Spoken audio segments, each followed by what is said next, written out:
பட்டீஸ்வரம் வடக்கு வாசலில் உள்ள துர்க்கை மிகவும் சக்தி வாய்ந்தவள்.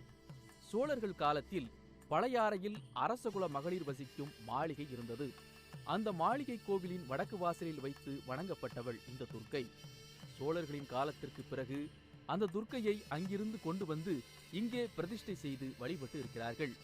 செவ்வாய், வெள்ளி, ஞாயிறு ராகு காலங்களிலும், அமாவாசை, பௌர்ணமி, அஷ்டமி, நவமி மாதிரியான திதிகளிலும் இந்த துர்க்கை கோலாகலமாக பூஜிக்கப்படுகிறாள். சாந்த வடிவமாக 8 திருக்கரங்களுடன், முக்கண்கள், காதில் குண்டலங்கள் துலங்க மதுரை மீனாட்சியைப் போலவே கையில் கிளியுடன் பரவச தரிசனம் தருகிறாள் துர்க்கை.